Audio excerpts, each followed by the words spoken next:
अस्सलाम वालेकुम। मैं गुलजार अहमद। आप देख रहे हैं जी हम ऑथेंटिक रिएक्शन यूट्यूब चैनल आपका हमारे इस चैनल पर से वेलकम। अगर आप देखना चाहते हैं इस तरह रिएक्शन वीडियो तो हमारे चैनल को सब्सक्राइब करें। चलते हैं जी आज की वीडियो के बाद। वीडियो का टाइटल तो खैर नहीं देखते, पहले वीडियो पे। हमारा पड़ोसी देश पाकिस्तान, जिससे कभी हम वायरल वीडियोस, मीम्स तो कभी मैचेस के जरिए रूबरू होते ही रहते हैं, लेकिन आजकल पाक के हालात बहुत ही ज्यादा खराब चल रहे हैं। इतने ज्यादा खराब कि वहाँ आज गवर्नमेंट प्रॉपर्टी तक बेचने की नौबत आ गई है। लेकिन पाकिस्तान की हालत ऐसी खस्ता कैसे हुई, और एक वक्त तो भारत से भी ज्यादा अमीर पाकिस्तान इतना गरीब कैसे हुआ, आइए जानते हैं। पाकिस्तान की इस कंगाली का सबसे पहला और सबसे बड़ा कारण है वहाँ का लूटा हुआ विदेशी मुद्रा भंडार या फॉरेन एक्सचेंज रिजर्व्स, जिसमें लगातार गिरावट आ रही है। साल 2022 में पाकिस्तान का विदेशी मुद्रा भंडार बड़ी गिरावट के साथ 7.83 अरब डॉलर पर आ गया। और आपको जानकर हैरानी होगी कि पाकिस्तान के पास अपने राजनयिकों को सैलरी देने के भी लाले पड़ गए। आज पाकिस्तान की आर्थिक हालात अब बहुत ज्यादा खराब हो चुकी है। कर्ज का बोझ बढ़ता ही जा रहा है। इतना ही नहीं, आज तो सिचुएशन ये हो गई है कि खर्च चलाने के लिए पाकिस्तान को विदेशों में मौजूद उनकी प्रॉपर्टीज को भी बेचना पड़ रहा है। और इसमें शामिल है उनकी अमेरिका की राजधानी वॉशिंगटन में मौजूद पाकिस्तानी एम्बेसी की एक बिल्डिंग, जिसको बेचने के लिए पाकिस्तान ने हाल ही में अमेरिकी न्यूज़पेपर्स में विज्ञापन दिए। अब अगर पाकिस्तानी मीडिया की माने तो अमेरिका में तैनात पाकिस्तानी फॉरेन मिनिस्ट्री के राजनयिकों को 4 महीने तक का वेतन नहीं मिला था। यही नहीं, पैसा नहीं मिलने से जर्मनी में तो पाकिस्तानी एम्बेसी का रोजमर्रा का कामकाज ही इंटरप्ट हो गया था। अब जिस बिल्डिंग को पाकिस्तान बेचने की सोच रहा है वो वॉशिंगटन के आर स्ट्रीट पर मौजूद है, और ये बिल्डिंग 1950 के दशक से 2000 के दशक तक एम्बेसी का डिफेंस सेक्शन रहा है। आज इसकी कीमत करीब 13 करोड़ पाकिस्तानी रुपए।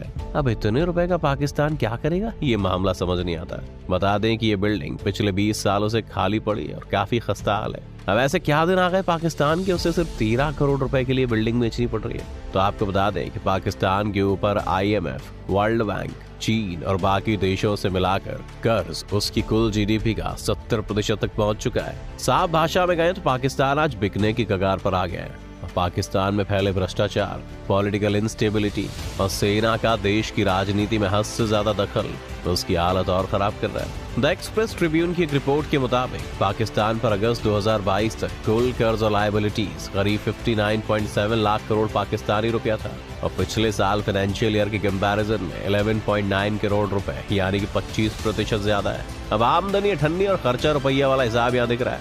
अब बात करते हैं इसके लगातार गिरते विदेशी मुद्रा भंडार की। फरवरी 2022 में पाकिस्तान का विदेशी मुद्रा भंडार 16 अरब डॉलर था, और जून के पहले हफ्ते में यह 10 अरब डॉलर पहुंच गया है। वहीं अगस्त में पाकिस्तान का विदेशी मुद्रा भंडार बड़ी गिरावट के साथ 7.83 अरब डॉलर पर आ गया है। बता दें कि साल 2019 के बाद पाकिस्तान के विदेशी मुद्रा का मिनिमम लेवल था, हालांकि अगस्त के बाद उसमें कुछ सुधार हुआ है। एक रिपोर्ट के मुताबिक 10 दिसंबर को पाकिस्तान का विदेशी मुद्रा भंडार 18.56 बिलियन US डॉलर था। आज पाकिस्तान के विदेशी मुद्रा भंडार में कमी का असर ये हुआ है कि करीब 4 महीने तक पाकिस्तानी फाइनेंस मिनिस्ट्री पाकिस्तानी मिशनों को पैसा जारी नहीं कर सका है। अब यहाँ जिस अमेरिका की गोद में पाकिस्तान पला था, वही अमेरिका उसकी कमर तोड़ रहा है। आज पाकिस्तान में डॉलर के मुकाबले पाकिस्तानी रुपए की कीमत में काफी गिरावट आई है, और वर्तमान में एक अमेरिकी डॉलर खरीदने के लिए पाकिस्तान को 224 पाकिस्तानी रुपए खर्च करने पड़ रहे हैं, जो बहुत ज्यादा बड़ा अमाउंट है।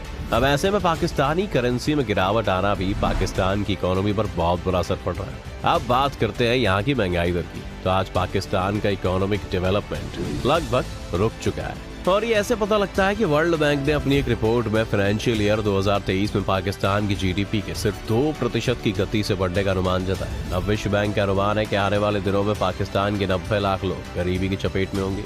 आम जनता की जरूरत की चीजें बहुत महंगी हो गई, और नवंबर 2022 में पाकिस्तान में महंगाई दर 23.8% पर पहुंच गई है। इसका असर आम लोगों की जिंदगी पर बहुत ज्यादा ही साफ दिखने लगा है, जब पाकिस्तान में पेट्रोल 233 रुपए लीटर पहुंच गया। आज पाकिस्तान में फ्यूल की कीमत आसमान छू रही है। बता दें कि पाकिस्तान में पेट्रोल की कीमत 233.91 रुपए प्रति लीटर है, डीजल की कीमत 244.44 रुपए प्रति लीटर, मिट्टी के तेल की कीमत 199.40 रुपए प्रति लीटर, और हल्के डीजल तेल की कीमत 191.75 रुपए प्रति लीटर है। यानी आम आदमी या तो पैदल चले या साइकिल चलाए। आज पाकिस्तान मंदी की मार झेल रहा है। हाल ही में आई बाढ़ ने पाकिस्तान की अर्थव्यवस्था को पहले हिला कर रख दिया है और इस वजह से हालात इतने खराब हो गए कि पाकिस्तान को चीन से कई बार कर्ज भी लेना पड़ा।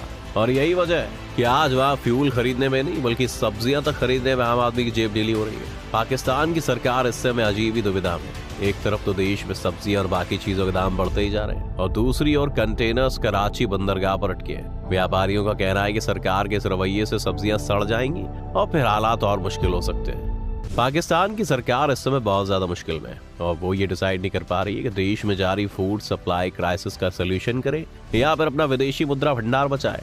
आज कराची बंदरगाह पर सैकड़ों ऐसे कंटेनर्स यूं ही पड़े जिन पर सब्जियां लदी हुई हैं। पाकिस्तान के अखबार द एक्सप्रेस ट्रिब्यून ने बताया कि प्याज के 250 कंटेनर जिनकी कीमत $107 लाख है, $8,16,480 की कीमत वाली अदरक का कंटेनर और $2.5 लाख वाले लहसुन का कंटेनर बंदरगाह पर ऐसे ही पड़े, जिससे व्यापारी परेशान है और उन्हें कुछ समझ में नहीं आ रहा कि क्या किया जाए। अखबार की माने तो 0.6 मिलियन टन सोयाबीन भी ऐसी अटका है क्योंकि सरकार की तरफ से लेटर ऑफ क्रेडिट जारी नहीं किया जा रहा है। लिमिटेड क्रेडिट लेटर की वजह से इन कंटेनर्स को ऐसे ही पड़ा रहने दिया जा रहा है। और तो और प्याज के कंटेनर्स कराची बंदरगाह के कई टर्मिनल्स पर पड़े हुए हैं। Pakistan fruit and vegetable exports imports and merchant association के सदस्य की माने तो क्रेडिट लेटर्स को जारी करने में हो रही देरी की वजह से कंटेनर्स की कीमत पर अलग अलग असर पड़ रहा है। टर्मिनल और शिपिंग चार्जेस बढ़ जाएंगे। प्याज के कंटेनर्स पहले ही महंगे और इसकी वजह से आम आदमी पर बुरा असर पड़ने वाला है। आम आदमी की पहुंच से ही प्याज बाहर हो जाएगा। बता दें कि अभी पाकिस्तान के बाजार में प्याज 175 रुपए किलो थोक बाजार में और खुदरा बाजार में 250 से 270 रुपए किलो तक बिक रहा है और क्लियरेंस में देरी से प्याज की कीमतें और बढ़ जाएंगी। सब्जियां भी आम आदमी की पहुंच से दूर हो जाएंगी। आज पाकिस्तान के हालात ये हैं कि पोल्ट्री और डेयरी प्रोडक्ट्स पहले से ही आम आदमी नहीं खरीद पा रहा है। असल वजह यही है कि डॉलर देश में है नहीं और इसकी वजह से सिचुएशन बेकाबू हो सकती है। इम्पोर्टर्स को इसकी वजह से भारी नुकसान उठाना पड़ेगा जिसकी भरपाई भी मुश्किल हो जाएगी। उन्होंने सरकार से मांग की है कि इस मसले को तेजी से सुलझाया जाए ताकि देश में गहराते फूड क्राइसिस को टाला जा सके। अपने इन हालातों को देखते हुए पाकिस्तान ने अपने मित्र देशों जैसे कि सऊदी अरब से बड़ी मदद की मांग की है। पाकिस्तान ने सऊदी अरब से कुछ प्रोजेक्ट्स के लिए रकम की मांग की है। देश के वित्त मंत्री ने एक मीटिंग में सऊदी अरब से रिक्वेस्ट की है कि माना जा रहा है कि पड़ोसी देश उसकी मदद को राजी हो गया। हालांकि अभी इस पर ऑफिशियल तौर पर कुछ भी नहीं कहा गया है। अब आज पाकिस्तान के जैसे हालात है, उसने अपने विदेशी मुद्रा भंडार के काफी नीचे गिरने के बाद सऊदी अरब से तत्काल $4.2 अरब देने का अनुरोध किया है। द एक्सप्रेस ट्रिब्यून ने मंत्रालय में एक बयान का हवाला देते हुए बताया कि वित्त मंत्री इशाक डार ने सऊदी राजदूत नवाक बिन सईद अल मक्की के साथ एक बैठक के दौरान ये बात रखी। पाकिस्तान की तरफ से मदद की गुहार ऐसे समय में लगाई गई है जब उसके दोस्त चीन के राष्ट्रपति शी जिनपिंग पहली बार सऊदी अरब की यात्रा पर रियाद पहुंचे। पाकिस्तान अपनी साख रखने के लिए आज लगातार कोशिशें कर रहा है। इसी के चलते पाक के वित्त मंत्री ने फॉरेन डिप्लोमेट्स के साथ फाइनेंशियल हेल्प के लिए बैठकें की और साथ ही इंटरनेशनल मॉनेटरी फंड को देश को $1.2 अरब की किस्त जारी करने के लिए भरोसा दिलाया और वे आगे जाकर अपने हालात सुधारेंगे और वापस किसी शिकायत का मौका नहीं देंगे। अब चूंकि पाकिस्तान को तत्काल पैसे की जरूरत है तो किसी भी हद तक जाने को मजबूर है। अब पाकिस्तान के फाइनेंस मिनिस्टर ने कहा है कि पाक को चीन और सऊदी अरब से $13 अरब के फाइनेंशियल पैकेज मिलने वाले हैं। इसमें से $5.7 अरब के नए कर्ज भी शामिल है और इसमें पाक को $4.2 अरब सऊदी अरब और $8.8 अरब का कर्ज चीन से मिल सकता है। हालांकि इसमें कोई पॉजिटिव ग्रोथ नहीं दिखी है और पिछले 1 महीने से मामला अटका हुआ है। मदद की जगह पाकिस्तान को चीन का $1.2 अरब कर्ज अदा करना पड़ गया था। दोस्तों, ये थी पाकिस्तान की खस्ता हाली का मंजर। आपको क्या लगता है, पाकिस्तान अपने इतने बड़े कर्ज से कभी उबर पाएगा? आप हमें हमारे कमेंट सेक्शन में जरूर बताएं। आज की वीडियो अगर आपको पसंद आई हो तो वीडियो को जरूर लाइक करें, उसके साथ शेयर जरूर करें और साथ ही हमारे चैनल को सब्सक्राइब भी कर लें। पाकिस्तानियों को अगर कोई भिखारी का है ना, या पाकिस्तान को भिखारिस्तान का है, तो इनकी जलने लगती है पाकिस्तानियों की। और तुम कटोरा लेकर दर बदर फिर रहे हो, फिर आपको कोई अगर भिखारी ना कहे, आप इंटरनेशनल फोरम पर भिखारी मुल्क डिक्लेयर कर चुके हो, आप इंटरनेशनल फोरम पर डिफॉल्ट कर चुके हैं और आपको फिर अपनी इज्जत, अगर आपको कोई भिखारी कह दे या भिखारिस्तान कहा गया तो आपको नीचे से मिर्चें लग जाती हैं। और आपके पास है कि आपको भिखारिस्तान ने क्या क्या है। रुखसार भाई, मैं बात करना चाहूँगा, हमें तो पहले भी वीडियो कर चुके थे जो USA की एम्बेसी बेच रहे थे, हमें आज पता चला है कि वो तो इतनी अमाउंट में भी नहीं बिक रही नहीं है, तो वो क्यों बेच रहे हैं? तो वो अपनी जेब भरने के लिए बेच रहे हैं। यही मुझे पता चला है ना कि वो चोरी छुपे आप बेचकर वो पता ही नहीं चलना था कि भाई कोई पाकिस्तान की एम्बेसी भी बिक चुकी है कि नहीं बिक चुकी।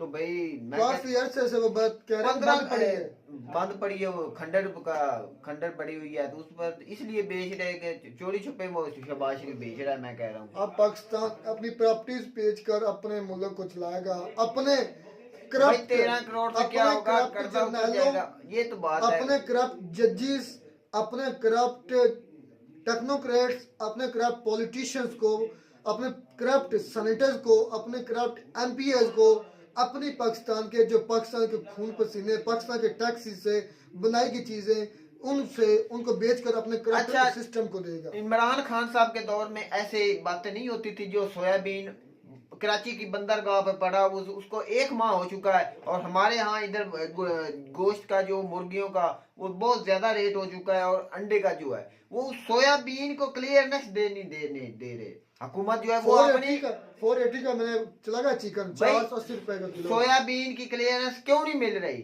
उसको? भाई पर्ची नहीं मिल रही। इसी वजह से भाई सोयाबीन नहीं मिलेगा तो फिर आपका चिकन महंगा ही होगा। वो आप बात नहीं कर रहे कि आपके जो कंटेनर है प्याज के, अदरक के, उधर वो पड़े हुए हैं, वो गल सड़ रहे, वो तो और 10 दिन रहेगा तो वो गल जाएंगे। पता नहीं कितने डॉलर्स का वो सामान पड़ा है कि सिर्फ अपनी पर्ची नहीं। अगर पाकिस्तानियों में थोड़ी सी इज्जत या थोड़ा सा दिमाग भी हो, को गैरत हो, तो चले अभी अपील कर रहे हैं इंडिया के साथ, क्योंकि इंडिया के पास इतनी वाफर मकदार में गंदम भी है, इंडिया के पास सब्जियां भी हैं, उनके पास सारा कुछ मौजूद है। अगर आप अपने मुल्क को, अपने जो आप चैनल को अपने दोस्त समझते हैं, अभी तक चैनल ने आपको पैसे नहीं दिए, इतना बड़ा मुल्क होकर वो कोई चीज भी उधर से नहीं आती। जो प्याज हो गया या और गेहूं होगी, वो गेहूं चाइना में तुम्हें मौजूद होगी ना, उधर से क्यों नहीं देता? वो अपना दूसरा सामान बेचता है जो पूरे वर्ल्ड में जो बेकार होता है ना, कि पूरे वर्ल्ड में नहीं कोई लेता, वो पाकिस्तान को देता है कर्जे के तौर पर कि ये आप नहीं। आप फर्क कर रहे हैं। अब इंडिया से अगर पाकिस्तान मांगता है तो क्या पाकिस्तान, पहली बात तो ये सवाल क्या पाकिस्तान मांगेगा? मेरे ख्याल में पहले पाकिस्तान अपना ये नाक, ये झूठा मूठा नाक रखने के लिए, जो पंजाबी में कहते हैं कि अपनी नाक को कटवाने से बचने के लिए पाकिस्तान नहीं मांगेगा। अगर पाकिस्तान मांगेगा, क्या इंडिया को हेल्प करनी चाहिए या इंडिया हेल्प करेगा? आपको क्या भाई इंडिया हेल्प करने के लिए बैठा है। इंडिया भी, जो पाकिस्तान ने फ्लड आया था उस वक्त शहबाज शरीफ ने पहले बोला था कि इंडिया को से हम मदद मांगेंगे। तो फिर मेरी बात सुने, उसका भी घर जागी, मैं पाकिस्तानी हूँ, मैं क्यों इंडिया से मांगू? तो मोदी साहब ने बोला था कि कोई मांगेगा तो हम जरूर देंगे, इमदाद करेंगे। वो हमने अफगानिस्तान में एक वीडियो देखी, अफगानी लोगों को सही बोला था कि अगर आज अफगानिस्तान बंद कर देना ट्रेड पाकिस्तान के साथ, तो पाकिस्तान धड़ाम से नीचे गिर जाएगा। क्योंकि पाकिस्तान की सब्जियां वगैरह जो आ रही है ज्यादातर उधर से अब आ रही हैं, जो अब अभी तक पाकिस्तान में चल रहा है। जब मैं गया था ना वीडियो बनाने अपनी सब्जी मंडी में, तो मुझे उधर इंकशाफ हुआ था अब जो सब्जियां आ रही, क्योंकि हमारा तो सैलाब की वजह से इतना बुरा हाल हो गया कि अगर उधर से सब्जियां ना आए तो मेरा ख्याल में हम 10 दिन भी सरवाइव नहीं कर सकते। अच्छा मेरी तो बात सुने, जो सैलाब का पानी है अभी ठहरा हुआ है, अभी रुका हुआ है, बहुत ज्यादा जो एरिया है उसमें सैलाब है, तो मैं कहता हूँ गेहूं की बहुत बड़ी शॉर्टिंग, बहुत शॉर्टेज, तो इसी वजह से सरवाइव कैसे करेगा पाकिस्तान? जो पाकिस्तान की इतनी बड़ा खित्ता जो है, जो सिंध का एरिया और बलूचिस्तान का, उधर सबसे ज्यादा जो गेहूं होती थी वो सिंध के एरिया में और पंजाब में होती। तो सारा मैं कहता हूँ सिंध का एरिया वो डूबा हुआ है, तो गेहूं की तो बहुत बड़ी शॉर्टेज होगी। इसलिए वो मैं कहता हूँ अफगान गए हैं रशिया के पास। पाकिस्तान अब ऐसे हालात में आए कि पाकिस्तान मेरे ख्याल में कि इतना अफरा तफरी होने वाली आने वाले दिनों में 2023 में कि आप अभी तक आप उसका समझ लें कि 20% भी आपको नहीं अभी उसका अंदाजा। अगर उसकी आज आपको पता चले कि जब वो हालात आएंगे, आपको कोई मदद ना मिले, आप अपना नाक बचाने के लिए किसी से चले दूसरों से तो भीख मांग रहे हैं, और अल्लाह के बंदों पे इंडिया से भी भीख मांग लो, क्या होता है? वैसे भी आप उनसे 100 साल पीछे रह गए हैं, पता कितना साल पीछे रह गए, चले उनसे यही खिरात ही मांग ले, शायद आपको वो खिरात दे दे। फिर आपको क्या है ना, भिकारिस्तान या पोरकी क्या वो जो कहते हैं भिकारी कहते हैं, तो फिर आपको बड़ा गुस्सा चढ़ता है हमें भिकारिस्तान क्यों कहते हैं? आप भिकारी हैं, आपके ऑफिशियली आपके अपने जो इस वक्त मौजूदा वजीर आज़म है, जो सबसे पाकिस्तान का बड़ा चीफ एग्जीक्यूटिव समझा जाता है, बड़ा ओहदा समझा जाता है पाकिस्तान का, उसने खुद कहा कि बेगर्स कांट बी चूजर्स, कि वो खुद को अपने आप को भिखारी मान चुका है। आप किस आपके मुल्क का जो जिसने मुल्क चलाना है, आप वो पाकिस्तान को भिखारी कह रहा है, तो फिर जलती है ना कोई दूसरा करे तो। कोई अपना जो सदर है, आपका वजीर आजम है, वो आपको भिखारी बोले, उस वक्त आपकी नहीं जलती। वो तो कोई और बोले वीडियो देखती ना, वो उसमें जो एक भाई वो हवाई फेंक रहा था कि इंडिया ये है, और आप दोगले, आप सबसे बड़े 2 नंबर दुनिया में, अगर सबसे ज्यादा 2 नंबर ज्यादा मौजूद है तो पाकिस्तान में मौजूद है। इसको इधर कुछ करनी, वो आपके अपने जर्नल 2 नंबर ही करते हैं। आपके अपने जर्नल कुछ जैसा इमरान खान नहीं कह रहे, कुछ को कुछ बोल रहे थे, हमें कुछ बोल रहे थे, उनको कुछ बोल रहे थे, सबके साथ गेम करते हैं। तो मैं ये बात करता हूँ कि जो जितना बड़ा होता है वो उतना 2 नंबर होता है भाई। जो हमें आज तक जो 2 नंबरी का सिला मिला है ना, इस वक्त वो अपनी खामी है। हमारी आवाम ही नहीं सुलझी हुई कि वो पाकिस्तान को, हुक्मरान तो हुक्मरान, वो ठीक बात है, जैसी आवाम उस वैसे हुक्मरान, ऐसे हुक्मरान मिले हैं। और ये अंदर तक जो हमारे माशरे में ये 2 नंबरी बस चुकी है, और कभी भी पाकिस्तान इससे बाहर नहीं निकल सकता। जब से ये पढ़ा लिखा तबका नहीं मिलेगा, सोच नहीं बदलेगी, 2 नंबरी से नहीं हम जान छुड़ाएंगे, उस वक्त पाकिस्तान कभी इंडिया के व्यूअर जो हमें देख रहे हैं, बकारिस्तान कुछ मदद कीजिए, हम भी उन लोगों में शामिल हैं जो भिखारी हैं। अगर हो सके तो मदद कर दीजिए, हो सकता है कि हम बच जाएं, नहीं तो मुझे नहीं लगता कि पाकिस्तान अभी स्टेबल हो सकता है, अपने पाँव पर खड़ा हो सकता है कभी भी। ये मुझे ऐसा नजर नहीं आ रहा। तो मैं कहते हैं आपको हमारी वीडियो अच्छी लगी होगी, अगर वीडियो अच्छी लगी हो तो हमारे चैनल जरूर सब्सक्राइब करें। मिलता है नई वीडियो में नया टॉपिक के साथ, तब तक दीजिए इजाजत। अल्लाह हाफिज़।